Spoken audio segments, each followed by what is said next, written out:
Hi all, welcome back to Vishi vlogs Kannada. ಎಲ್ಲರೂ ಹೇಗಿದ್ದೀರಾ? ಇವತ್ತು ಭಾನುವಾರ ಬೆಳಗ್ಗೆಯಿಂದ ನಾನು ವ್ಲಾಗ್ನ ಶುರು ಮಾಡ್ಕೊಂಡಿದ್ದೀನಿ. ಹಾಗೆ ಬೆಳಗ್ಗೆನೇ ಇವತ್ತು ಕೆಟ್ಟೋಗಿದೆ ಅಂತ ಅಂದ್ಕೊಂಡ್ಬಿಟ್ಟಿದ್ದೆ. ಯಾಕಂದರೆ ಒಂದು 4-5 ಸಲ ಆನ್ ಮಾಡಿ ನೋಡಿದ್ರು ಕೂಡ ಅದು ವರ್ಕೇ ಆಗ್ತಾ ಇರಲಿಲ್ಲ. ನಾನು ಸ್ವಿಚ್ ಏನೋ ಹೋಗ್ಬಿಟ್ಟಿದೆ ಅಂತ ಅಂದ್ಕೊಂಡು ಏನೇನೋ ಸರ್ಕಸ್ ಮಾಡಿ ನೋಡ್ತಾ ಇದ್ದೆ. ಕೊನೆಗೆ ಸದ್ಯ ಅದು ಆನ್ ಆಗಿಬಿಡ್ತು. ಸದ್ಯ ಆನ್ ಆಗಿದೆಯಲ್ಲ ಅಂತ ಅಂದ್ಕೊಂಡು ಸ್ವಲ್ಪ ಬಿಸಿನೀರೆಲ್ಲ ಕುಡಿದ್ಬಿಟ್ಟು ಇವತ್ತು ವಾಕಿಂಗ್ ಹೋಗೋಣ ಅಂತ ಹೇಳಿ ನಾನು ಮತ್ತು ನನ್ನ ಹಸ್ಬೆಂಡ್ ಹೊರಟಿದ್ದು. ಯಾಕೋ ಇವತ್ತು ಬೆಳಗ್ಗೆನೇ ಬೇಜಾರಾಗ್ತಾಯಿತ್ತು. ಅಡುಗೆ ಮಾಡೋಕ್ಕೂ ಇಂಟ್ರೆಸ್ಟ್ ಇರಲಿಲ್ಲ, ಏನು ಕೆಲಸ ಮಾಡೋಕ್ಕೂ ಇಂಟ್ರೆಸ್ಟ್ ಇರಲಿಲ್ಲ. ಹಾಗಾಗಿ ನನ್ನ ಹಸ್ಬೆಂಡ್ ಸರಿ ಒಂದು ಸ್ವಲ್ಪ ಹೊತ್ತು ವಾಕಿಂಗ್ ಹೋಗ್ಬಿಟ್ಟು ಬರೋಣ ಬಾ ಅಂತ ಹೇಳ್ಬಿಟ್ಟು ಕರ್ಕೊಂಡು ಹೋಗ್ತಾಯಿದ್ರು. ಮಾಮೂಲಿಯಾಗಿ ನಾನು ಅಪರೂಪಕ್ಕೊಂದ್ಸಲ ಈ ಥರ ನಾನು ಮತ್ತು ನನ್ನ ಹಸ್ಬೆಂಡ್ ವಾಕಿಂಗ್ ಬರೋದು. ಮುಂಚೆ ಎಲ್ಲ ಡೈಲಿ ವಾಕಿಂಗ್ ಹೋಗ್ತಾಯಿದ್ದೋ, ಅದಾದಮೇಲೆ ಕೆಲಸ ಜಾಸ್ತಿ ಆಯಿತು. ಹಾಗಾಗಿ ಇಬ್ರಿಗೂ ಕೂಡ ಆ ಜೊತೆಲಿ ಹೋಗೋಕ್ಕೆ ಟೈಮೇ ಸಿಗ್ತಿರಲಿಲ್ಲ. ನಾನು ಶಾಪಲ್ಲೇ ವಾಕಿಂಗ್ ಮುಗಿಸ್ಕೊಂಡು ಬಿಡ್ತಾಯಿದ್ದೆ. ಇನ್ನು ಬೆಳಗ್ಗೆನೇ ಒಂಥರ ತಣ್ಣು ಗಾಳಿ ಬೀಸ್ತಾ ಇತ್ತು ಇವತ್ತು ಹೊರಗಡೆ. ಇವಾಗ ಫುಲ್ಲು ಸೆಕೆನೇ ಆಗ್ತಿರುತ್ತೆ ಅಲ್ವಾ ಯಾವಾಗ್ಲೂ. ಇವತ್ತೊಂಥರ ತಣ್ಣು ಗಾಳಿ ಬೀಸ್ತಾ ಇತ್ತಲ್ಲ, ಏನೋ ಒಂಥರ ಖುಷಿ ಆಗ್ತಾ ಇತ್ತು.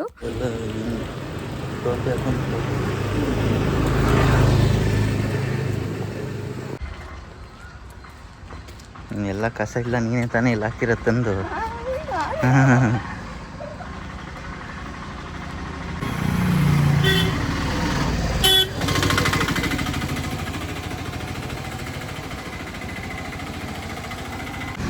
ಉಗ್ರುಗೆ ನೈಲ್ ಆರ್ಟ್ ಮಾಡ್ಕೊಂತ ಇದ್ರಲ್ಲ ಇದರಲ್ಲಿ, ಅದೇ ತಾನೇ? ಕೋಳಿ ಆಟ ಅಲ್ಲ, ಉಗ್ರಿಗೆ ಹಾಕೊಂಡು ಅದನ್ನು ಮಾಡ್ತಿದ್ದೋ. ಅದಾದ್ಮೇಲೆ ಅದ್ರೊಳಗಡೆ ಒಂಥರ ಬರೋದು, ಅದರಲ್ಲಿ ಕೋಳಿ ಕುಯ್ಯೋ ಥರ ಹಿಂಗೆ ಮಾಡಿ ಹಿಂಗೆ ತೆಗಿಯೋದು, ಅದ್ರ ಕತ್ನ ಮುರ್ದಾಕ್ಬಿಡೋದು, ಆ ಥರ ಆಟ ಆಡ್ತಿದ್ದು. ಅದಾ ಗಿಡ ಅಲ್ಲ, ಅದು ಅದೇ ಗಿಡಪ್ಪು, ಅದು ಈ ಗಿಡ.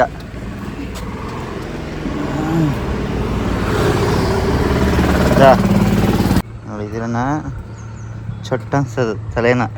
ನಾವಿದ್ರಲ್ಲಿ ಜಡೆ ಹಾಕೊಂಡು ಸರ, ಓಲೆ ತಲೆಗೆ, ಆಮೇಲೆ ಕಿರೀಟ ಎಲ್ಲಾನು ಮಾಡ್ಕೊತಾ ಇದ್ದು. ಊರಲ್ಲಿ ಬೇಜಾನ್ ಸಿಗೋದು ಇದು.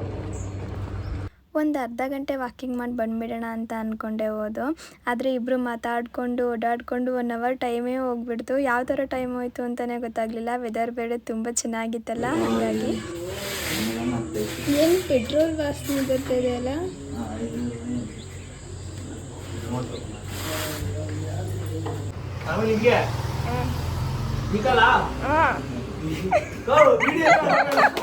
ವಾಕಿಂಗ್ ಮುಗಿಸಿದ್ದಾದಮೇಲೆ ಸ್ವಲ್ಪ ಹಾಲೆಲ್ಲ ತೊಗೊಂಡು ನಾವು ಶಾಪ್ಗೆ ಹೋದು. ಒಂದು ಫೋಟೋ ಕೊಡಬೇಕಿತ್ತು, ಕಸ್ಟಮರ್ಸ್ ಕೂಡ ಬಂದು ವೆಯ್ಟ್ ಮಾಡ್ತಾಯಿದ್ರು ಅವರು. ಹಾಗಾಗಿ ಫೋಟೋ ಎಲ್ಲ ಕೊಟ್ಬಿಟ್ಟು ಇಬ್ಬರು ಜೊತೆಲೇ ಮನೆಗೆ ಹೋಗೋಣ ಅಂತ ಅಂದ್ಕೊಂಡು ಶಾಪಿಗೆ ಬಂದು, ಅಲ್ಲಿ ಬಂದಮೇಲೆ ಸ್ವಲ್ಪ ಹೊತ್ತು ಹಂಗೆ ಕುತ್ಕೊಂಡು ಮಾತಾಡಿಕೊಂಡು ಹರಟೆ ಹೊಡ್ಕೊಂಡು ಅದಾದಮೇಲೆ ಮನೆಗೆ ಬಂದಿದ್ದು. ಇನ್ನು ಮನೆಗೆ ಬಂದಮೇಲೆ ಸ್ವಲ್ಪ ಬಟ್ಟೆ ಎಲ್ಲ ವಾಶ್ ಮಾಡಬೇಕಿತ್ತು ಇವತ್ತು. ಅದಲ್ಲದೆ ಮನೆಯೆಲ್ಲ ಕ್ಲೀನ್ ಮಾಡಬೇಕು ಅಂತ ಅಂದ್ಕೊಂಡಿದ್ದೆ. ಹಾಗಾಗಿ ಬಟ್ಟೆ ಎಲ್ಲನೂ ನಾನು ವಾಶ್ ಮಾಡ್ತಾಯಿದ್ದೆ. ಅಷ್ಟರಲ್ಲಿ ನನ್ನ ಹಸ್ಬೆಂಡ್ ಕೂಡ ಕಾಫಿ ಮಾಡಿಕೊಡ್ತಾಯಿದ್ರು. ಸಕ್ಕರೆ ಬೇಕೇನೋ? ಸಕ್ಕರೆ ಬೇಡ ಇದು ಬೇಡ, ಏನಪ್ಪ ಕಬ್ನಾಳ್ ಬೇಡ, ಕಾಫಿ. ಬೆಲ್ಲದ ಕಾಫಿ. ಹೋದ್ ಸರಿ ಕಬ್ನಾಳ್ ಮಾಡಿತಾನೆ, ಅದೇ ಒಂದು ಚೂಸ್ಕೊಂಡು ಅವತ್ತು. ಬೆಲ್ಲ ಹಾಕಿದ್ರೆ ಒಂದು ಚೂರು ಹಾಕಪ್ಪ. ಸ್ಟ್ರಾಂಗಾ? ನಾನೇ ಸ್ಟ್ರಾಂಗ್ ಏನು ಬೇಡ, ಸ್ವಲ್ಪ ಕಾಲ್ ಲೀಟ್ರಲ್ಲಿ ಇಷ್ಟೊಂದು ಆಯ್ತಾ? ನಂಗೆ ಹಲೋ, ನೀವು 1 ಮೊಟ್ಟೆಲಿ 4 ಆಮ್ಲೆಟ್ ಮಾಡೋರ್ಗೆ ಅಂತ ನಾನು 1 ಲೀಟರ್ 3 ರೋಟ ಮಾಡಿರೋದು. 1 ಮೊಟ್ಟೆಲಿ 4 ಆಮ್ಲೆಟ್? ಅದು ಆಮ್ಲೆಟ ಪಡ್ಡುನ? 1 ಮೊಟ್ಟೆಲಿ 4 ಆಮ್ಲೆಟ್. ಇನ್ನು ಇವತ್ತು ಇಷ್ಟಪಟ್ಟು ಕಾಫಿನ ಮಾಡಿದ್ರು. ಅದನ್ನು ನೋಡಿದ್ರೆ ನನ್ನ ಕಾಫಿಗೆ ಸ್ವಲ್ಪ ಕೂಡ ಬೆಲ್ಲನೇ ಹಾಕಿಲ್ಲ, ಸ್ವಲ್ಪ ಹಾಕಿದ್ದಾರೆ ಅನಿಸುತ್ತೆ. ಅದು ಫುಲ್ಲು ಸಪ್ಪೆ ಆಗೋಗ್ಬಿಟ್ಟಿತ್ತು. ಸುಮ್ಮನೆ ಅದನ್ನೇ ಮಾತಾಡಿಕೊಂಡು ಸ್ವಲ್ಪ ಹೊತ್ತು ಟೆರೆಸ್ ಮೇಲೆ ಟೈಮ್ ಸ್ಪೆಂಡ್ ಮಾಡಿ ಅವರು ಕೂಡ ಶಾಪ್ಗೆ ಹೊರಟ್ರು. ಅದಾದಮೇಲೆ ನಾನು ಬಟ್ಟೆ ವಾಶ್ ಮಾಡಿದ್ನೆಲ್ಲ ಅದನ್ನೆಲ್ಲ ಒಣಗಕ್ಕೆ ಹಾಕ್ಬಿಡೋಣ ಅಂತ ಹೇಳಿ ಒಣಗಕ್ಕೆ ಹಾಕ್ಬಿಟ್ಟೆ. ಬಟ್ಟೆ ಎಲ್ಲ ವಾಶ್ ಮಾಡಿ ಮತ್ತೆ ಬ್ಲಾಗ್ನ ಕಂಟಿನ್ಯೂ ಮಾಡ್ತಾ ಇದ್ದೀನಿ. ನನಗೆ ಬಟ್ಟೆ ತೊಳೆದ್ಬಿಟ್ರೆ ಸ್ವಲ್ಪ ಸುಸ್ತಾಗೋ ಥರನೇ ಅನಿಸ್ತಾ ಇರುತ್ತೆ ಯಾವಾಗ ನೋಡಿದ್ರು. ಇನ್ನು ಯೂಟ್ಯೂಬ್ಗೆ ವಿಡಿಯೋನ ಅಪ್ಲೋಡ್ ಮಾಡಬೇಕಿತ್ತು, ಆ ಕೆಲಸನೂ ಮುಗಿಸಿ ಹಾಗೆ ಮಿನಿ ಬ್ಲಾಗ್ದು ಎಡಿಟಿಂಗು ವಾಯ್ಸ್ ಓವರ್ ಎಲ್ಲ ಕೊಟ್ಬಿಟ್ಟು ಇದಾದಮೇಲೆ ನಾನು ಬ್ಲಾಗ್ನ ಮತ್ತೆ ಶುರು ಮಾಡ್ತಾಯಿದ್ದೀನಿ. ಇನ್ನು ಇವಾಗ ಅಡುಗೆ ಮಾಡ್ಕೊಂಡು ಬಿಡಬೇಕು. ಇವತ್ತು ಸ್ವಲ್ಪ ಕಿಚನ್ನ ಕ್ಲೀನ್ ಮಾಡೋಣ ಅಂತ ಅಂದ್ಕೊಂಡಿದ್ದೀನಿ. ಹಾಗಾಗಿ ಅನ್ನ ಸಾಂಬಾರು ಪಲ್ಯನೇ ಮಾಡ್ಕೊಂಡು ಬಿಡ್ತೀನಿ, ಯಾಕಂದರೆ ಅದಂದರೆ ಬೇಗ ಆಗೋಗ್ಬಿಡುತ್ತೆ. ಹಾಗಾಗಿ ಬೇಗ ಅಡುಗೆ ಮುಗಿಸ್ಬಿಟ್ಟು ಅದಾದಮೇಲೆ ಕಿಚನ್ ಎಲ್ಲ ಕ್ಲೀನ್ ಮಾಡ್ಕೊಂಡು ಬಿಡ್ತೀನಿ. ಇವಾಗಲೇ ಹಬ್ಬಕ್ಕೆ ಎಲ್ಲರೂ ಮನೆ ಕ್ಲೀನ್ ಮಾಡೋ ಶುರು ಮಾಡ್ಕೊಂಡು ಬಿಟ್ಟಿರ್ತೀರಾ, ಆದರೆ ನಾನು ಇವತ್ತು ಶುರು ಮಾಡ್ತಾ ಇದ್ದೀನಿ. ಆ ರೂಮ್ನೆಲ್ಲ ನಿನ್ನೆ ರಾತ್ರಿನೇ ಕ್ಲೀನ್ ಮಾಡಿಬಿಟ್ಟೆ. ನಿನ್ನೆ ಶಾಪಿಂದ ಬಂದಮೇಲೆ ಬೇಗ ಊಟ ಎಲ್ಲ ಮುಗಿಸ್ಕೊಂಡ್ಬಿಟ್ಟು ರೂಮೆಲ್ಲ ಕ್ಲೀನ್ ಮಾಡಿಬಿಟ್ಟೆ. ರೂಮ್ ಕ್ಲೀನ್ ಮಾಡೋ ಕೆಲಸ ಏನಿಲ್ಲ ಇವತ್ತು. ಇನ್ನು ಹಾಲ್ ಕ್ಲೀನ್ ಮಾಡಬೇಕು, ಹಾಗೆ ಫ್ರಿಜ್ನ ಡೀಪ್ ಕ್ಲೀನ್ ಮಾಡ್ಕೊಳ್ಬೇಕು. ಇದಲ್ಲದೆ ಕಿಚನ್ನು ಕೂಡ ಕ್ಲೀನ್ ಮಾಡಬೇಕು. ಕಿಚನ್ ಕ್ಲೀನ್ ಮಾಡೋಕ್ಕೆ ನನಗೆ ಸ್ವಲ್ಪ ಜಾಸ್ತಿ ಟೈಮ್ ಹಿಡಿಯುತ್ತೆ. ಆ ಕೆಲಸ ಎಲ್ಲ ನಾನು ಮಾಡ್ಕೊಳ್ಬೇಕು ಅಂತ ಅಂದ್ಕೊಂಡಿದ್ದೀನಿ. ಇವತ್ತು ಪೂರ್ತಿ ಕೆಲಸ ಮುಗಿಸ್ಬಿಟ್ರೆ ನಾಳೆ ಹಬ್ಬಕ್ಕೆ ಸ್ವಲ್ಪ ಹೂಗಳು ಹಣ್ಣುಗಳನ್ನೆಲ್ಲ ತರಲಿಕ್ಕೆ ಹೋಗೋಕ್ಕೆ ಸರಿ ಹೋಗುತ್ತೆ. ಸ್ವಲ್ಪ ಎಡಿಟ್ ಮಾಡೋಕ್ಕೂ ಕೂಡ ಟೈಮ್ ಸಿಗುತ್ತೆ ಅಂತ ಎಲ್ಲ ಅಂದ್ಕೊಂಡು ಪ್ಲ್ಯಾನ್ ಮಾಡ್ಕೊಂಡಿದ್ದೀನಿ. ಇನ್ನು ಏನಾಗುತ್ತೋ ಏನೋ ಗೊತ್ತಿಲ್ಲ. ಅಡುಗೆಗೆ ಇವಾಗ ಒಂದು ಕಡೆ ಅನ್ನಕ್ಕೆ ಇಟ್ಬಿಟ್ಟಿದ್ದೀನಿ. ಅನ್ನ ಪಾಡ್ಗನ್ನ ಆಗ್ತಿರುತ್ತೆ. ತುಂಬ ಜನ ಕೇಳ್ತಾ ಇರ್ತೀರಾ, ನೀವು ಬಾಯ್ಲ್ಡ್ ರೈಸ್ನ ಯಾವ ಥರ ಮಾಡ್ತೀರಾ ಅಂತ. ಮಾಮೂಲಿಯಾಗಿ ನಾವು ವೈಟ್ ರೈಸ್ನ ತಪ್ಪಲೆಯಲ್ಲಿ ಯಾವ ಥರ ಮಾಡ್ತೀವಿ ಸೇಮ್ ಇದೇ ಥರ. ಆದರೆ ನಾವು ಈ ಬಾಯ್ಲ್ಡ್ ರೈಸ್ನ ಒಂದು ಅರ್ಧ ಗಂಟೆ ಚೆನ್ನಾಗಿ ನೆನೆಸಿಡಬೇಕು. ನೆನೆಸಿಟ್ರೆ ಬೇಗ ಆಗುತ್ತೆ. ಅರ್ಧ ಗಂಟೆ 1 hour ಎಲ್ಲ ನಿಜವಾಗ್ಲೂ ಆಗಲ್ಲ. ಹಬ್ಬ ಅಂದರೆ ಒಂದು 15 ನಿಮಿಷದಲ್ಲಿ ಅನ್ನನ ನಾವು ಮಾಡ್ಕೊಂಡು ಬಿಡ್ಬೋದು. ನಾವು ವೈಟ್ ರೈಸ್ ಮಾಡಿದಾಗ ಗಂಜಿನ ಬಸಿತೀವಿ, ಇದನ್ನು ಅಷ್ಟೇ ಗಂಜಿನ ಬಸಿಬಾರ್ದು, ಹಂಗೆ ಇಟ್ಕೊಳ್ಬೋದು. ಕೆಲವ್ರಿಗೆ ಗಂಜಿ ಬೇಡ, ಬಸಿದ್ಬಿಟ್ಟು ಸಪ್ರೇಟಾಗಿ ಉಪ್ಪು ಹಾಕೊಂಡು ಕುಡಿತೀವಿ ಅಂದರೆ ಬಸ್ಕೊಂಡು ಕೂಡ ಹಂಗೂ ಕೂಡ ಕುಡಿಬೋದು. ಇನ್ನು ಅಡುಗೆಗೆ ನಾನು ಸೌತೆಕಾಯಿ ಮತ್ತು ಕಡಲೆಬೇಳೆನ ಬಳಸ್ಕೊಂಡು ಹಸಿ ಸಾರು ಮಾಡ್ತಾಯಿದ್ದೀನಿ. ನಮ್ಮ ಕಡೆ ಬಜ್ಜಿ ಅಂತ ಅಂತೀವಿ. ನಾರ್ಮಲಾಗಿ ಮೆಣಸಿನ್ಕಾಯಿ ಬಜ್ಜಿ ಎಲ್ಲ ಮಾಡ್ತೀವಲ್ಲ, ಆ ಬಜ್ಜಿ ಎಲ್ಲ ಹಸಿ ಬಜ್ಜಿ, ಕಡಲೆಬೇಳೆ ಮತ್ತು ಸೌತೆಕಾಯ್ದು ಹಸಿ ಬಜ್ಜಿ ಮಾಡ್ತಾ ಇರೋದು. ಇವಾಗ ಮೊದಲೇ ಬಿಸಿಲಲ್ವಾ, ಈ ಸಾಂಬಾರು ಒಂಥರ ತಂಪಾಗಿ ಚೆನ್ನಾಗಿರುತ್ತೆ. ಇದ್ರ ಜೊತೆಗೆ ಸ್ವಲ್ಪ ಮೊಟ್ಟೆ ಪಲ್ಯ ಮಾಡ್ಕೊಳ್ತಾ ಇದ್ದೀನಿ. ಮೊಟ್ಟೆ ಪಲ್ಯನ ಇವತ್ತು ಬೇರೆ ಥರ ಮಾಡ್ತಿದ್ದೀನಿ. ಆ ರೆಸಿಪಿನೂ ಕೂಡ ನಾನು ನಿಮಗೆ ಶೇರ್ ಮಾಡ್ತೀನಿ. ಜೊತೆಗೆ ಸ್ವಲ್ಪ ಎಲೆಕೋಸು, ಹೆಸರು ಕಾಳು ಹಾಗೆ ಕ್ಯಾರೆಟ್ ಎಲ್ಲ ಹಾಕಿ ಪಲ್ಯ ಮಾಡ್ಕೊಳ್ತಾ ಇದ್ದೀನಿ, ಸಪ್ಪೆ ಪಲ್ಯದ ಥರ. ಎಲೆಕೋಸ್ಗೆ ನಾವು ಸಾಮಾನ್ಯವಾಗಿ ಕಡಲೆಬೇಳೆ ಹಾಕ್ಬಿಟ್ಟು ಮಾಡ್ತೀವಲ್ಲ, ಇದರ ಹೆಸರು ಬೇಳೆನೇ ನೆನೆಸ್ಬಿಟ್ಟು ಹಾಕ್ಕೊಂಡು ಮಾಡಿದ್ರೆ ಇನ್ನೂ ಚೆನ್ನಾಗಿರುತ್ತೆ ಅಂತೇಳಿ ಬನ್ನಿ ಇವಾಗ ಆ ರೆಸಿಪೀಸ್ನೂ ಕೂಡ ನಾನು ನಿಮ್ಮ ಜೊತೆ ಶೇರ್ ಮಾಡ್ತೀನಿ. ಈ ಬಜ್ಜಿ ಅಥವಾ ಸಾರು ಮಾಡ್ಕೊಳ್ಳೋಕ್ಕೆ ಒಂದು ಕಡಾಯಿಗೆ ಒಂದು ಅರ್ಧ ಸ್ಪೂನ್ ಆಗೋವಷ್ಟು ಎಣ್ಣೆನ ಸೇರಿಸ್ಕೊಳ್ತಾ ಇದ್ದೀನಿ. ಎಣ್ಣೆ ಸ್ವಲ್ಪ ಬಿಸಿ ಆದಮೇಲೆ ಅದಕ್ಕೆ ಒಂದು 4 ಹಸಿರು ಮೆಣಸಿನ್ಕಾಯಿನ ಸೇರಿಸ್ತಾ ಇದ್ದೀನಿ. ಜೊತೆಗೆ ಒಂದು ಅರ್ಧ ಗೆಡ್ಡೆಯಷ್ಟು ಬೆಳ್ಳುಳ್ಳಿನ ಸಿಪ್ಪೆನ ಸುಳ್ಕೊಂಡು ಸೇರಿಸ್ಕೊಳ್ತಾ ಇದ್ದೀನಿ. ಹಾಗೆ ಒಂದು ಈರುಳ್ಳಿನೂ ಕೂಡ ಸಣ್ಣದಾಗಿ ಕಟ್ ಮಾಡಿ ಸೇರಿಸ್ಕೊಳ್ತಾ ಇದ್ದೀನಿ. ಒಂದು ಚಿಕ್ಕ ಗಾತ್ರದ ಈರುಳ್ಳಿನ ತೊಗೊಂಡಿದ್ದೀನಿ ಅಷ್ಟೇ.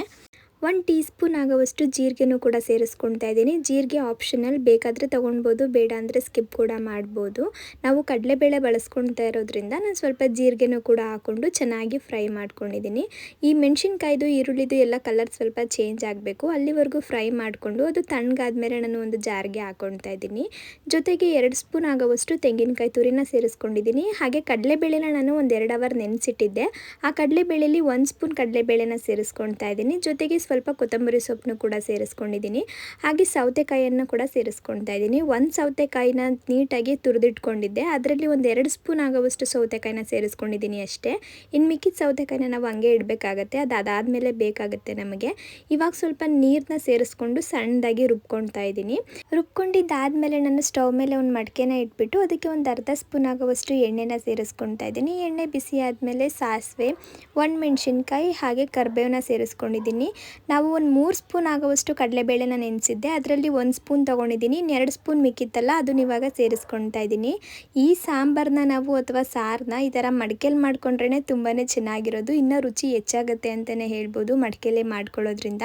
ಕಡಲೆಬೇಳೆನ ಒಂದು 2 ನಿಮಿಷ ನಾವು ಚೆನ್ನಾಗಿ ಫ್ರೈ ಮಾಡ್ಕೊಂಡ್ಬಿಟ್ಟು ತಣ್ಣಗಾಗೋಕ್ಕೆ ಸೈಡಲ್ಲಿ ಎತ್ತಿಟ್ಕೊಂಡು ಬಿಡಬೇಕು. ಅದು ಕಂಪ್ಲೀಟಾಗಿ ತಣ್ಣಗಾದ್ಮೇಲೆ ಇದಕ್ಕೆ ನಾನು ಒಂದು 3 ಸ್ಪೂನ್ ಆಗೋವಷ್ಟು ಮೊಸರನ್ನ ಸೇರಿಸ್ಕೊಳ್ತಾ ಇದ್ದೀನಿ. ಜೊತೆಗೆ ನಾವು ಆಗಲೇ ತುರಿದಿಟ್ಕೊಂಡಿದ್ವಲ್ಲ ಸೌತೆಕಾಯಿ, ಅದನ್ನು ಕೂಡ ಸೇರಿಸ್ಕೊಳ್ತಾ ಇದ್ದೀನಿ. 1 ಸೌತೆಕಾಯಿನ ನಾನು ತೊಗೊಂಡಿರೋದು.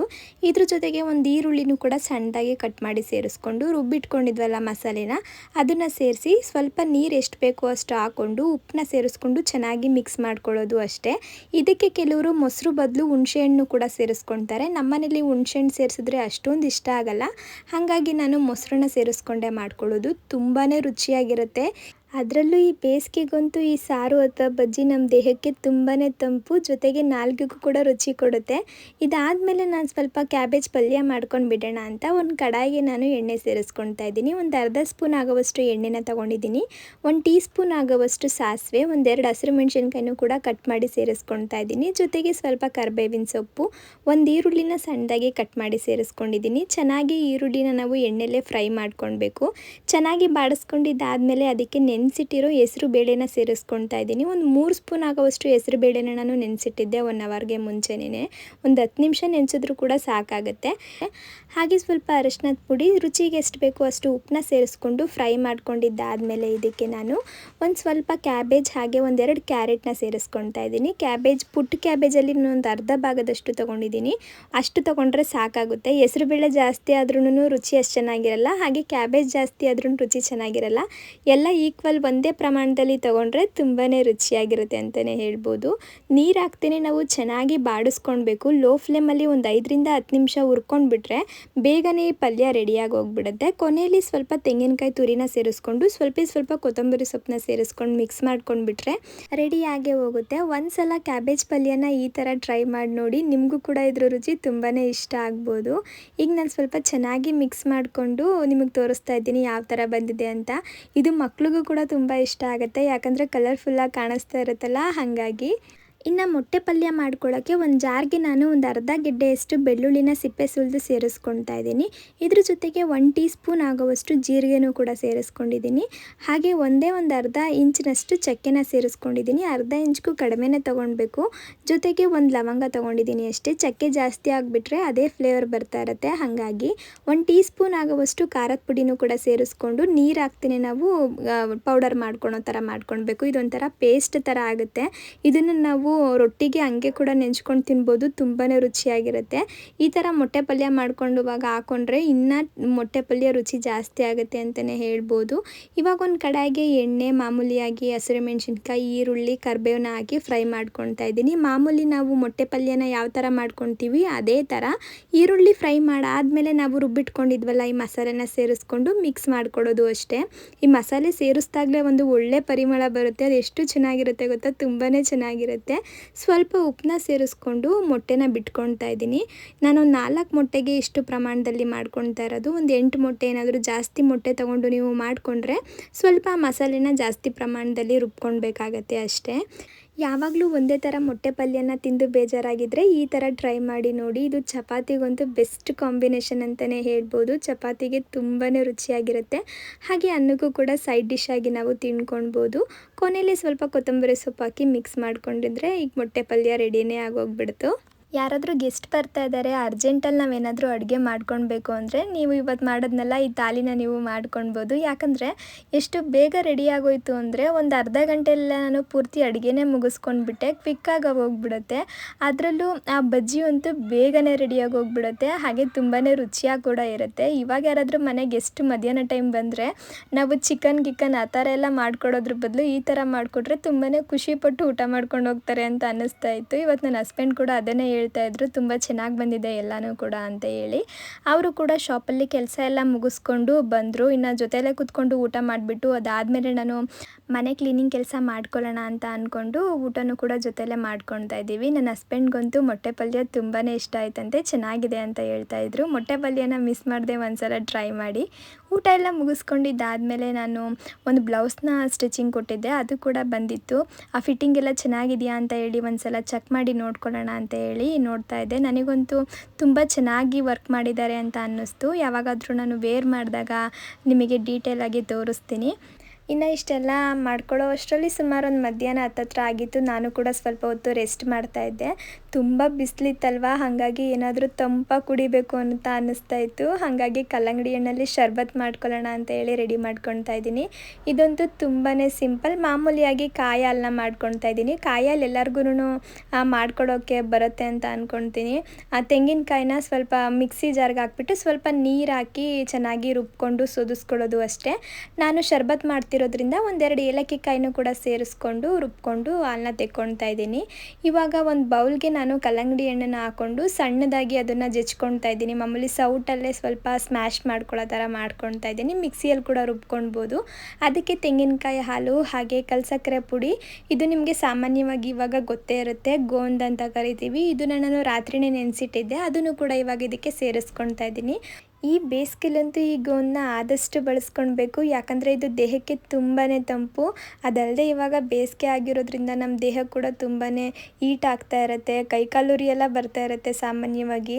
ಹಾಗಾಗಿ ನಾವು ಈ ಗೋನ್ನ ಬಳಸ್ಕೊಂಡು ಈ ಥರ ಜ್ಯೂಸ್ ಏನಾದರೂ ಮಾಡ್ಕೊಂಡು ಕುಡಿದ್ರೆ ದೇಹಕ್ಕೂ ಕೂಡ ತಂಪು ಅಂತ ಅನಿಸುತ್ತೆ. ಇವಾಗ ಇದನ್ನು ನಾನು ಫ್ರಿಜ್ಜಲ್ಲಿ ಎತ್ತಿಟ್ಬಿಟ್ಟು ಅದಾದಮೇಲೆ ಕುಡಿಯೋಣ ಅಂತ ಅಂದ್ಕೊಂಡು ಮಿಕ್ಕಿದ ಕೆಲಸ ಎಲ್ಲ ಮಾಡ್ತಾ ಇದ್ದೀನಿ. ಎಲ್ಲ ಕೆಲಸ ಮುಗಿಸ್ಕೊಳ್ಳೋದೇ ಇವತ್ತು ಒಂದು ದೊಡ್ಡ ತಲೆನೋವು ಅಂತ ಅನ್ನಿಸ್ತಾ ಇತ್ತು. ಯಾಕಂದರೆ ಕಿಚನ್ ಡೀಪ್ ಕ್ಲೀನ್ ಮಾಡೋದು ಅಂದರೆ ಅಷ್ಟು ಸುಲಭ ಅಲ್ಲ, ಎಲ್ಲನೂ ತೆಗೆದು ಎಲ್ಲನೂ ನೀಟಾಗಿ ಒರೆಸಿ ಮಾಡ್ಕೊಳ್ಬೇಕಲ್ವಾ. ಹಾಗೆ ಇತ್ತೀಚೆಗೆ ಹೊಸದಾಗಿ ಬ್ಲಾಗ್ಸ್ನ ನೋಡ್ತಿರೋರು ಸುಮಾರು ಜನ ನನಗೆ ಕಮೆಂಟ್ ಮೂಲಕ ಕೇಳ್ತಾ ಇರ್ತೀರಾ. ನಾನು ಎಲ್ಲ ಕಮೆಂಟ್ಸ್ಗೂ ಕೂಡ ಆನ್ಸರ್ ಮಾಡೋಕ್ಕೆ ಆದಷ್ಟು ಟ್ರೈ ಮಾಡಿದ್ದೀನಿ. ಕೆಲವೊಂದು ಕಮೆಂಟ್ಸ್ಗೆ ನನಗೆ ಆನ್ಸರ್ ಮಾಡೋಕ್ಕಾಗಿರಲ್ಲ. ಅದರಲ್ಲಿ ರಿಪೀಟೆಡ್ ಕ್ವಶನ್ ಒಂದೇ ಥರ ಬರ್ತಾನೆ ಇರುತ್ತೆ. ಹಾಗಾಗಿ ನಾನು ಈ ವ್ಲಾಗಲ್ಲಿ ಕ್ಲಾರಿಟಿ ಕೊಡೋಣ ಅಂತ ಹೇಳಿ ಮಾತಾಡ್ತಾ ಇದ್ದೀನಿ. ನೀವು ಯಾವಾಗಲೂ ಅಡುಗೆ ಮಾಡ್ತೀರಾ, ಶಾಪ್ ನೋಡ್ಕೊಳ್ತೀರಾ, ಬೇರೆ ಎಲ್ಲ ಕೆಲಸನೂ ಅಷ್ಟು ಅಚ್ಚುಕಟ್ಟಾಗಿ ಮಾಡ್ಕೊಂಡು ಹೋಗ್ತೀರಾ. ನಿಮ್ಮ ಹಸ್ಬೆಂಡ್ ಯಾಕೆ ನಿಮಗೆ ಹೆಲ್ಪ್ ಮಾಡಲ್ಲ? ಅವ್ರು ಅಡುಗೆ ಕೆಲಸಕ್ಕೆಲ್ಲ ಹೆಲ್ಪ್ ಮಾಡ್ಬೋದಲ್ವಾ? ಅವ್ರಿಗೆ ಈಗೋ ಜಾಸ್ತಿ, ಆ್ಯಟಿಟ್ಯೂಡ್ ಜಾಸ್ತಿ, ಅದಕ್ಕೆ ಅವ್ರು ನಿಮಗೆ ಹೆಲ್ಪ್ ಮಾಡಲ್ಲ. ಈ ಥರ ಏನೇನೋ ಕ್ವಶನ್ಸ್ಗಳು ಬರ್ತಾನೆ ಇರುತ್ತೆ. ಆದರೆ ನಿಜ ಹೇಳಬೇಕು ಅಂದರೆ ನೀವು ತಿಳ್ಕೊಂಡಿರೋದೆಲ್ಲ ಖಂಡಿತ ನಿಜ ಅಲ್ಲ. ಅವ್ರಿಗೆ ಯಾವುದೇ ಥರ ನಾನು ಅಡುಗೆ ಮಾಡಬಾರ್ದು, ಅವರೇ ಮಾಡಬೇಕು, ನಾನು ಮಾಡಬಾರ್ದು, ಈ ಕೆಲಸ ಅವರೇ ಮಾಡಬೇಕು, ಆ ಕೆಲಸ ನಾನೇ ಮಾಡಬೇಕು ಅನ್ನೋದೆಲ್ಲ ಏನಿಲ್ಲ. ನಮ್ಮನೇಲಿ ಇಬ್ಬರು ಕೂಡ ಅಡ್ಜಸ್ಟ್ ಮಾಡಿಕೊಂಡು ಹೊಂದಾಣಿಕೆಯಿಂದ ಕೆಲಸ ಮಾಡ್ಕೊಂಡು ಹೋಗ್ತಾ ಇದ್ದೀವಿ ಅಷ್ಟೇ. ಅಡುಗೆ ಮಾಡೋಕ್ಕೆ ಅವ್ರಿಗೆ ಬರಲ್ಲ, ಇನ್ನು ಹೆಲ್ಪ್ ಮಾಡ್ಬೋದಲ್ಲ, ಬರಲಿಲ್ಲ ಅಂದರೂ ಕೂಡ ಅಂತ ಕೂಡ ಕಮೆಂಟ್ ಮೂಲಕ ಕೇಳ್ತಾ ಇರ್ತೀರಾ. ಹೆಲ್ಪ್ ಮಾಡೋಕ್ಕೆ ಅವ್ರಿಗೆ ಟೈಮೇ ಸಿಗಲ್ಲ ಹೇಳಬೇಕು ಅಂದರೆ. ಬೆಳಗ್ಗೆ ಎದ್ದ ತಕ್ಷಣ ಅವರು ಜಿಮ್ಗೆ ಹೋಗ್ತಾರೆ, ಜಿಮ್ಮಿಂದ ಬಂದಮೇಲೆ ಅವರು ಶಾಪ್ ನೋಡ್ಕೊಳ್ತಾ ಇರ್ತಾರೆ. ಶಾಪ್ನ ನಾವು ಬೇಗನೆ ಓಪನ್ ಮಾಡಿಬಿಡ್ತೀವಿ, ಒಂದು 7:15ಗೆಲ್ಲ ಓಪನ್ ಮಾಡಿಬಿಡ್ತೀವಿ ಒಂದೊಂದು ಸಲ. ಹಾಗಾಗಿ ಅವರು ಜಿಮ್ಮಿಂದ ಬಂದ ತಕ್ಷಣ ಅವರು ಶಾಪಲ್ಲೇ ಕೂತಿರ್ತಾರೆ. ಇನ್ನು ನಾನು ಅಡುಗೆ ಎಲ್ಲ ಮುಗಿಸ್ಕೊಂಡು ಶಾಪ್ಗೆ ಹೋದ್ಮೇಲೆ ಒಂದು 9 ಗಂಟೆಗೆ ಅವ್ರ ಮನೆಗೆ ಬರೋದು. ಟಿಫನ್ ಮುಗಿಸಿ ಅವರು ಫ್ರೆಶ್ ಅಪ್ ಆಗಿ ಹೊರಡೋ ಅಷ್ಟರಲ್ಲಿ ಅವ್ರಿಗೂ ಕೂಡ ಟೈಮ್ ಆಗೇ ಹೋಗ್ಬಿಟ್ಟಿರುತ್ತೆ. ಇನ್ನು ಆಫೀಸಿಂದ ಕೆಲಸ ಎಲ್ಲ ಮುಗಿಸ್ಕೊಂಡು ಸಂಜೆ ಬಂದರೆ ಮನೆಗೆ ಬರಲ್ಲ ಅವರು, ಒಂದೇ ಸಲ ಶಾಪ್ಗೆ ಬಂದುಬಿಡ್ತಾರೆ. ಫ್ರೆಶ್ ಅಪ್ ಕೂಡ ಆಗಲ್ಲ, ಹಂಗೆ ಬಂದು ಅಲ್ಲಿ ಕೆಲಸ ಮಾಡ್ತಾ ಇರ್ತಾರೆ ನನ್ನ ಮನೆಗೆ ಕಳಿಸ್ಬಿಟ್ಟು. ಇನ್ನು ಮಧ್ಯದಲ್ಲಿ ಟೈಮ್ ಇಲ್ಲಿ ಸಿಗುತ್ತೆ ಅಲ್ವಾ ಅವ್ರಿಗೆ ಅಡುಗೆ ಮಾಡೋಕ್ಕೆ, ಹೆಲ್ಪ್ ಮಾಡ್ಕೊಡೋಕ್ಕೆಲ್ಲ. ಆದರೆ ಬೇರೆ ಕೆಲಸದಲ್ಲೆಲ್ಲ ಅವರು ತುಂಬಾ ಹೆಲ್ಪ್ ಮಾಡ್ತಾರೆ. ಅಂದರೆ ಕೆಲವೊಂದು ಫೋಟೋಸ್ನೆಲ್ಲ ಅವರೇ ಎಡಿಟ್ ಮಾಡ್ತಾರೆ. ಕೆಲಸ ಎಲ್ಲ ಮುಗಿಸ್ಕೊಂಡು ಬಂದರೂ ಕೂಡ ಅವ್ರದ್ದು ವರ್ಕ್ ಇದ್ದೇ ಇರುತ್ತೆ. ಮನೇಲಿ ಕೂತ್ಕೊಂಡು ಅವ್ರ ಆಫೀಸ್ ಕೆಲಸ ಕೂಡ ಮಾಡ್ಕೊಳ್ತಾ ಇರ್ತಾರೆ ಲ್ಯಾಪ್ಟಾಪಲ್ಲಿ. ಜೊತೆಯಲ್ಲಿ ಶಾಪಿಂದು ಕೂಡ ಕೆಲವೊಂದು ಫೋಟೋಸ್ನೆಲ್ಲ ಎಡಿಟ್ ಮಾಡ್ತಾ ಇರ್ತಾರೆ. ಒಟ್ಟಿನಲ್ಲಿ ನಾನು ಏನು ಕೆಲಸ ಮಾಡಿದ್ರು ಕೂಡ ಅದಕ್ಕೆಲ್ಲದರಲ್ಲೂ ಅವರು ಕೂಡ ನನಗೆ ಸಪೋರ್ಟ್ ಮಾಡ್ತಾರೆ. ಯಾವತ್ತೂ ಕೂಡ ನಾನು ಮಾಡಬೇಕು ಈ ಕೆಲಸ ನೀನು ಮಾಡಬೇಕು ಅನ್ನೋ ಈಗೋ ಎಲ್ಲ ನಮ್ಮ ಮಧ್ಯೆ ನಿಜವಾಗ್ಲೂ ಇಲ್ಲವೇ ಇಲ್ಲ. ನಾನು ಅವ್ರ ಕೆಲಸಕ್ಕೆ ಹೆಲ್ಪ್ ಮಾಡಿಕೊಡ್ತೀನಿ, ಅವ್ರು ನನ್ನ ಕೆಲಸಕ್ಕೆ ಹೆಲ್ಪ್ ಮಾಡಿಕೊಡ್ತಾರೆ ಅಷ್ಟೇ. ಆ ಥರ ಎಲ್ಲ ಏನು ತಿಳ್ಕೊಳಕ್ಕೆ ಹೋಗಬೇಡಿ. ಅಡುಗೆ ಮಾಡೋಕ್ಕೆ ಹಸ್ಬೆಂಡ್ ಹೆಲ್ಪ್ ಮಾಡಲ್ಲ ಅಂತ ಹೇಳ್ಬಿಟ್ಟು ಅವ್ರಿಗೆ ಈಗೋ ಜಾಸ್ತಿ, ಆ್ಯಟಿಟ್ಯೂಡ್ ಜಾಸ್ತಿ ಆ ಥರ ಎಲ್ಲ ಏನಿಲ್ಲ ನಮ್ಮಿಬ್ಬರ ಮಧ್ಯೆ. ನಾವಿಬ್ಬರು ಆರಾಮಾಗೇ ಇದ್ದೀವಿ. ಅವ್ರು ಅಡುಗೆ ಮಾಡೋಕ್ಕೆ ಹೆಲ್ಪ್ ಮಾಡಿಕೊಟ್ಟಿಲ್ಲ ಅಂದರೂ ಕೂಡ ನನಗೇನು ಬೇಜಾರಿಲ್ಲ. ನಾವು ಅದನ್ನು ಯಾವತ್ತೂ ಕೂಡ ಎಕ್ಸ್ಪೆಕ್ಟ್ ಕೂಡ ಮಾಡಲ್ಲ. ತುಂಬ ಜನ ನನಗೆ ಇದನ್ನೇ ಕಮೆಂಟ್ ಮೂಲಕ ಕೇಳ್ತಾ ಇದ್ರಿ ಅಲ್ವಾ, ಹಾಗಾಗಿ ತಪ್ಪಾಗಿ ತಿಳ್ಕೊಳಕ್ಕೆ ಹೋಗಬೇಡಿ ಅಂತ ಒಂದು ಕ್ಲಾರಿಟಿ ಕೊಡೋಣ ಅಂತ ಹೇಳಿ ಹೇಳ್ತಾ ಇದ್ದೀನಿ ಅಷ್ಟೇ. ಇನ್ನು ಅರ್ಜೆಂಟಲ್ಲಿ ಟೈಮ್ ಆಗಿಬಿಟ್ಟಿದೆ ಅಂತ ಹೇಳಿ ಎಲ್ಲ ಕೆಲಸ ಬೇಗ ಮುಗಿಸ್ಕೊಳ್ತಾ ಇದ್ನಲ್ಲ, ಒಂದು ಗ್ಲಾಸ್ ಬಾಟಲ್ ಕೂಡ ಹೊಡೆದೋಗ್ಬಿಟ್ಟಿತ್ತು. ಅದು ನೋಡಲಿಲ್ಲ, ನಾನು ಹಂಗೆ ಕೈ ಕೂಡ ಕುಯ್ಕೊಂಡ್ಬಿಡ್ತು. ಏನೆಲ್ಲ ಫುಲ್ ಕ್ಲೀನ್ ಮಾಡಿದ್ದೀವಿ ಇಲ್ಲ, ಏನಾಗೈತೆ? ಅದೆಷ್ಟೊತ್ತು ರಕ್ತ ಬರ್ತಾನೆ ಇತ್ತು. ಏನ್ರಲ್ಲಿ ಕುಯ್ಕೊಂಡೆ? ಅಲ್ಲಿ ಇದು ಆ ಗ್ಲಾಸ್ ಬಾಟ್ಲು ಸೈಡಲ್ಲಿ ಸ್ವಲ್ಪ ಉಳಿದೋಗೈತೆ, ನಾನು ನೋಡೇ ಇಲ್ಲ. ಬಿಸಾಕ್ಬಿಡೋದು ಫಸ್ಟು.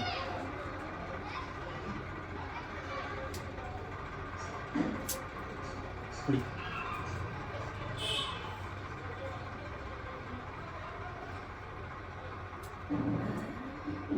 ಸರಿ ಸರಿ.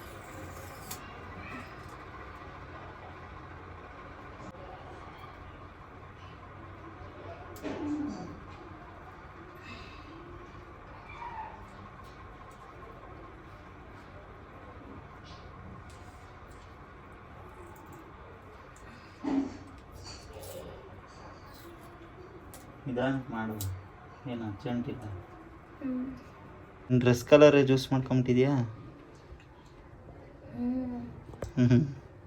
ತಣ್ಣಗಿದೆ, ಚೆನ್ನಾಗಿದೆ.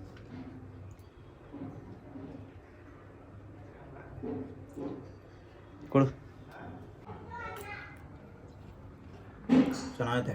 ನಿಜ ಪ್ರಾಮಿಸ್? ನಿಜ ಚೆನ್ನಾಗಿದೆ. ಇನ್ನೊಂದು ನಾನು ಚೆನ್ನಾಗಿಲ್ಲ ಅಂದ್ರೆ ಏನು? ಚೆನ್ನಾಗಿಲ್ಲ ಅಂದರೆ ಪರವಾಗಿಲ್ಲ ಅನ್ನೋ ಥರ ಬಂದಿರುತ್ತೆ ಅಂತ. ಚೆನ್ನಾಗಿದೆ ಅಂತಂದರೆ ಚೆನ್ನಾಗಿಲ್ಲ ಅಂದ್ರೆ ಪರವಾಗಿಲ್ಲ ಅನ್ನೋ ಥರ ಬಂದಿರ್ತದ. ನಮಗೆಲ್ಲ ಚೆನ್ನಾಗಿರೋದೇ ಅಲ್ವಾ ಅಪ್ಪು, ನಿಂಗೆ ಚೆನ್ನಾಗಿರಲ್ಲ ಅದು, ಇನ್ನೂ ಏನೋ ಬೇಕಿತ್ತು ಅಂತೀಯಲ್ಲ, ಅದಕ್ಕೆ ಕೇಳಿದೆ. ಈ ಥರ ಚೆನ್ನಾಗಿದೆ ಅಂತಂದರೆ ಸೂಪರಾಗಿ ಬಂದಿದೆ ಅಂತ. ಜ್ಯೂಸೇ ಇಲ್ಲ ಇದರಲ್ಲಿ, ಬರೀ ಕಲ್ಲಂಗಡಿ ಹಾಕಿ. ಅದಕ್ಕೆ ಗೋಂದ್ ಹಾಕಿದ್ದೀನಿ. ಅದಕ್ಕೆ ಒಂಥರ ಟೇಸ್ಟು. ನಾನು ಸ್ವಲ್ಪ ಕೊಡ್ಲಾ? ಬೇಡ. ಸ್ಪೂನ್ ಕೊಡ್ಲಾ? ಇನ್ನು ಕೈ ಸ್ವಲ್ಪ ಜಾಸ್ತಿ ಕುಯ್ಕೊಂಡ್ಬಿಟ್ಟಿತ್ತು, ಬ್ಲಡ್ ಜಾಸ್ತಿ ಬರ್ತಾಯಿತ್ತಲ್ಲ, ಹಾಗಾಗಿ ನಾನು ಫೋನ್ ಮಾಡಿ ಹೇಳಿದ್ದೆ ಒಂದು ಪ್ಲಾಸ್ಟರ್ ಏನಾದರೂ ತೊಗೊಂಡು ಬರಪ್ಪ ಅಂತ ಹೇಳಿ. ಅವರು ಶಾಪ್ ಕ್ಲೋಸ್ ಮಾಡಿಕೊಂಡು ಪಟ್ಟಂತ ತೊಗೊಂಡು ಬಂದು ಸ್ವಲ್ಪ ಕೈಗೆಲ್ಲ ನಾನು ಹಾಕಿದ್ರು. ಅಷ್ಟರಲ್ಲಿ ಸ್ವಲ್ಪ ಬ್ಲಡ್ಡೆಲ್ಲ ಬರೋದು ನಿಂತೋಗ್ಬಿಟ್ಟಿತ್ತು. ಆ ವಿಡಿಯೋಗೆ ಅದನ್ನೆಲ್ಲ ತೋರಿಸಿದ್ರೆ ಏನೋ ಒಂಥರ ಅನಿಸ್ಬೋದು ಅಂತೇಳಿ ನಾನು ಹಂಗೆಲ್ಲ ತೋರ್ಸೋಕ್ಕೋಗಲ್ಲ. ಯಾಕಂದರೆ ಮಕ್ಕಳೆಲ್ಲ ವ್ಲಾಗ್ಸ್ನ ನೋಡ್ತಾ ಇರ್ತಾರೆ, ಅವರೆಲ್ಲ ನೋಡಿದಾಗ ಭಯ ಪಡ್ಕೊಳ್ಬೋದು. ನನಗೆ ಒಂದೊಂದು ಸಲ ಬ್ಲಡ್ನ ನೋಡಿದಾಗ ಭಯ ಆಗ್ತಾ ಇರುತ್ತೆ. ಇನ್ನು ಕ್ಲೀನಿಂಗ್ ಕೆಲಸ ಎಲ್ಲನೂ ಹಂಗೆ ಬಿಡೋಕ್ಕೇನು ಹೋಗಲಿಲ್ಲ. ಯಾಕಂದರೆ ಇನ್ನು ನಾಳೆ ಬಂದು ಸೋಮವಾರ, ನಾಡಿದ್ದೇನೆ ಹಬ್ಬ. ನಾಳೆ ಒಂದು ದಿನದಲ್ಲಿ ರಾತ್ರಿ ಬಂದು ಎಲ್ಲ ಕೆಲಸನೂ ಮುಗಿಸ್ಕೊಳಕ್ಕಾಗಲ್ಲ ಅಂತ ಹೇಳ್ಬಿಟ್ಟು ಆದಷ್ಟು ಎಲ್ಲ ಕ್ಲೀನ್ ಮಾಡ್ಕೊಂಡು ಬಿಡೋಣ ಅಂತೇಳಿ ಮಾಡ್ಕೊಳ್ತಾ ಇದ್ದೀನಿ. ಅಡುಗೆ ಮನೆ ಕ್ಲೀನ್ ಮಾಡೋಕ್ಕಿಲ್ಲ ಅಂದರೂ ಒಂದಿನ ಪೂರ್ತಿ ಟೈಮ್ ಬೇಕಾಗುತ್ತೆ. ಇವತ್ತು ನಾನು ಮಧ್ಯಾಹ್ನದಿಂದ ಶುರು ಮಾಡಿದ್ದು, ಅರ್ಧ ದಿನದಲ್ಲಿ ಎಲ್ಲ ಕೆಲಸನೂ ಮುಗಿಸ್ಬಿಟ್ಟೆ ಅಡುಗೆ ಮನೆದು. ಇನ್ನು ಫ್ರಿಜ್ ಕ್ಲೀನ್ ಮಾಡೋಣ ಅಂತ ಅಂದ್ಕೊಂಡಿದ್ದೆ, ಡೀಪ್ ಕ್ಲೀನ್ ಮಾಡಬೇಕಿತ್ತು, ಆದರೆ ನನಗೆ ಟೈಮೇ ಸಿಗಲಿಲ್ಲ. ಈಗಾಗಲೇ 6 ಗಂಟೆ ಹತ್ತತ್ರ ಆಗೋಗ್ಬಿಟ್ಟಿತ್ತು. ಇನ್ನು ಫ್ರಿಜ್ ಕ್ಲೀನ್ ಮಾಡೋಕೆ ನಿಂತ್ಕೊಂಡ್ರೆ ರಾತ್ರಿ ಎಲ್ಲ ಇದೇ ಕೆಲಸ ಮಾಡ್ಕೊಂಡು ಕುತ್ಕೊಳ್ಬೇಕಾಗತ್ತೆ ಇನ್ನೊಂದು 2-3 ಅವರ್ ಅಂತ ಹೇಳ್ಬಿಟ್ಟು ಫ್ರಿಜ್ ಏನು ಡೀಪ್ ಕ್ಲೀನ್ ಮಾಡಲಿಲ್ಲ. ನಾಳೆ ಸಂಜೆ ಬಂದು ಫ್ರಿಜ್ನ ಡೀಪ್ ಕ್ಲೀನ್ ಮಾಡ್ಕೊಂಡು ಬಿಡೋಣ ಅಂತ ಹೇಳ್ಬಿಟ್ಟು ಸುಮ್ಮನಾದೆ. ಇನ್ನು ಧೂಳೆಲ್ಲ ನೋಡಿಕೊಂಡು ನೆಲ ಎಲ್ಲ ಒರೆಸ್ಬಿಟ್ಟು ಕರ್ಟನ್ಸ್ನೆಲ್ಲ ಬೆಳಗ್ಗೆನೇ ವಾಶ್ ಮಾಡಾಕಿದ್ನೆಲ್ಲ ಅದನ್ನೆಲ್ಲ ಹಾಕ್ತಾಯಿದ್ದೀನಿ. ಅದೆಲ್ಲ ಹಾಕಿದ್ಮೇಲೆ ಸ್ವಲ್ಪ ಸ್ಕಿನ್ ಕೇರ್ ಮಾಡ್ಕೊಂಡು ಬಿಡೋಣ ಅಂತ ಹೇಳಿ ಆ ಕುಕುಂಬರ್ ಪ್ಯಾಕ್ನ ರೆಡಿ ಮಾಡ್ಕೊಳ್ತಾ ಇದ್ದೀನಿ. ಇವಾಗ ಸಮ್ಮರ್ ಆಗಿರೋದ್ರಿಂದ ಈ ಥರ ಒಂದು ಪ್ಯಾಕ್ನ ರೆಡಿ ಮಾಡಿಕೊಂಡು ಫೇಸ್ಗೆ ಹಾಕೊಳ್ಳೋದ್ರಿಂದ ಸ್ಕಿನ್ ಕೂಡ ತುಂಬಾ ಚೆನ್ನಾಗಿರುತ್ತೆ, ಹಾಗೆ ಟ್ಯಾನ್ ಕೂಡ ರಿಮೂವ್ ಆಗುತ್ತೆ. ಇದಕ್ಕೇನಿಲ್ಲ, ಸೌತೆಕಾಯಿನ ಸ್ವಲ್ಪ ತುರ್ಕೊಂಡು ಜ್ಯೂಸ್ನ ಬಟ್ಟೆಯಲ್ಲಿ ತೆಕ್ಕೊಳ್ಬೇಕು ಅಷ್ಟೇ. ಈ ಥರ ತುರ್ಕೊಂಡಾದರೂ ಜ್ಯೂಸ್ನ ತೆಕ್ಕೊಳ್ಬೋದು, ಇಲ್ಲಾಂದರೆ ಒಂದು ಸ್ವಲ್ಪ ಜಾರ್ಗೆ ಹಾಕಿ ಗ್ರೈಂಡ್ ಮಾಡ್ಕೊಂಡಾದರೂ ಜ್ಯೂಸ್ನ ತೆಕ್ಕೊಳ್ಬೋದು. ಜ್ಯೂಸ್ ತೆಕ್ಕೊಂಡಿದ್ದಾದಮೇಲೆ ಅದಕ್ಕೆ ನಾನು 1 ಸ್ಪೂನ್ ಆಗೋವಷ್ಟು ಕಡಲೆ ಹಿಟ್ಟನ್ನ ಸೇರಿಸ್ಕೊಳ್ತಾ ಇದ್ದೀನಿ. ಕಡಲೆ ಹಿಟ್ಟಾದರೂ ಹಾಕೊಳ್ಬೋದು, ಅಕ್ಕಿ ಹಿಟ್ಟಾದರೂ ಹಾಕೊಳ್ಬೋದು. ನನ್ನ ಸ್ಕಿನ್ಗೆ ಕಡಲೆ ಹಿಟ್ಟು ತುಂಬ ಚೆನ್ನಾಗಿ ಸೂಟ್ ಆಗುತ್ತೆ, ಹಾಗಾಗಿ ನಾನು ಕಡಲೆ ಹಿಟ್ಟನ್ನ ಸೇರಿಸ್ಕೊಂಡಿದ್ದೀನಿ. ಜೊತೆಗೆ 1 ಟೀ ಸ್ಪೂನ್ ಆಗೋವಷ್ಟು ಆಲೋವೆರಾ, ಹಾಗೆ 1 ಸ್ಪೂನ್ ಆಗೋವಷ್ಟು ಮೊಸರು, ಒಂದು ಅರ್ಧ ಟೀ ಸ್ಪೂನ್ ಆಗುವಷ್ಟು ಕಸ್ತೂರಿ ಅರಿಶಿನ ಸೇರಿಸ್ಕೊಳ್ತಾ ಇದ್ದೀನಿ. ಜೊತೆಗೆ ಒಂದು ಅರ್ಧ ಟೀ ಸ್ಪೂನ್ ಆಗುವಷ್ಟು ಜೇನುತುಪ್ಪನೂ ಕೂಡ ಸೇರಿಸ್ಕೊಂಡು ಚೆನ್ನಾಗಿ ಮಿಕ್ಸ್ ಮಾಡ್ಕೊಂಡ್ಬಿಟ್ರೆ ಪ್ಯಾಕ್ ರೆಡಿನೇ ಆಗೋಗ್ಬಿಡುತ್ತೆ. ಮಾಮೂಲಿಯಾಗಿ ನಾವು ಮುಖನ ನೀಟಾಗಿ ತಣ್ಣೀರಲ್ಲಿ ತೊಳ್ಕೊಂಡ್ಬಿಟ್ಟು ಸ್ವಲ್ಪ ಸ್ಟೀಮ್ ಕೊಟ್ಕೊಂಡಿದ್ದಾದಮೇಲೆ ನಾವು ಈ ಪ್ಯಾಕ್ನ ಅಪ್ಲೈ ಮಾಡ್ಕೊಂಡು ಬಿಡ್ಬೋದು. ಇಲ್ಲಾಂದರೆ ಸ್ವಲ್ಪ ಟೊಮೊಟೊ ಹಣ್ಣಿಗೆ ಶುಗರ್ನ ಹಾಕ್ಕೊಂಡು ನೀಟಾಗಿ ಸ್ಕ್ರಬ್ ಮಾಡ್ಕೊಂಡಿದ್ದಾದಮೇಲೆ ನಾವು ಈ ಪ್ಯಾಕ್ನ ಹಾಕ್ಕೊಳ್ಬೋದು. ತುಂಬಾ ಒಳ್ಳೆ ರಿಸಲ್ಟ್ ಕೊಡುತ್ತೆ ಅಂತಲೇ ಹೇಳ್ಬೋದು. ಈ ಪ್ಯಾಕ್ನ ನೀಟಾಗಿ ಫೇಸ್ಗೆ, ಕುತ್ತಿಗೆಗೆ ಎಲ್ಲ ಅಪ್ಲೈ ಮಾಡ್ಕೊಂಡ್ಬಿಟ್ಟು ಒಂದು 10-15 ನಿಮಿಷ ಬಿಟ್ಬಿಟ್ಟು ಅದಾದಮೇಲೆ ತಣ್ಣೀರಲ್ಲಿ ಮುಖನ ತೊಳ್ಕೊಂಡ್ರೆ ಆಯಿತು. ನಾನು ಈ ಪ್ಯಾಕ್ನ ಫೇಸ್ಗೆಲ್ಲ ಅಪ್ಲೈ ಮಾಡ್ಕೊಂಡಿದ್ದಾದಮೇಲೆ ಸ್ವಲ್ಪ ಬೆಳಗ್ಗೆ ಬಟ್ಟೆ ಎಲ್ಲ ವಾಶ್ ಮಾಡಿದ್ನೆಲ್ಲ ಅದನ್ನೆಲ್ಲ ಮಡ್ಚಿಡಬೇಕಿತ್ತು. ಅದನ್ನು ಕೂಡ ಕೆಲಸ ಮುಗಿಸ್ಕೊಂಡ್ಬಿಟ್ಟು ಆಮೇಲೆ ಸ್ನಾನಕ್ಕೆ ಹೋಗೋಣ ಅಂತ ಹೇಳಿ ಆ ಕೆಲಸ ಕೂಡ ಮಾಡ್ಕೊಳ್ತಾ ಇದ್ದೀನಿ. ಇನ್ನು ಇವತ್ತಿನ ವ್ಲಾಗ್ ಕೂಡ ಇಷ್ಟೇ. ಈ ವ್ಲಾಗ್ ಏನಾದರೂ ನಿಮಗೆ ಇಷ್ಟ ಆಗಿದ್ರೆ ಗೊತ್ತಲ್ಲ, ಪ್ಲೀಸ್ ಒಂದು ಲೈಕ್ ಮಾಡಿ. ಇನ್ನು ಯಾರಾದರೂ ನನ್ನ ಚಾನಲ್ನ ಸಬ್ಸ್ಕ್ರೈಬ್ ಮಾಡದೆ ನೋಡ್ತಾ ಇದ್ದರೆ ಸಬ್ಸ್ಕ್ರೈಬ್ ಮಾಡ್ಕೊಂಡು ನೋಡಿ. ನೆಕ್ಸ್ಟ್ ವ್ಲಾಗಲ್ಲಿ ಸಿಗ್ತೀನಿ. ಅಲ್ಲಿವರೆಗೂ ಟೇಕ್ ಕೇರ್.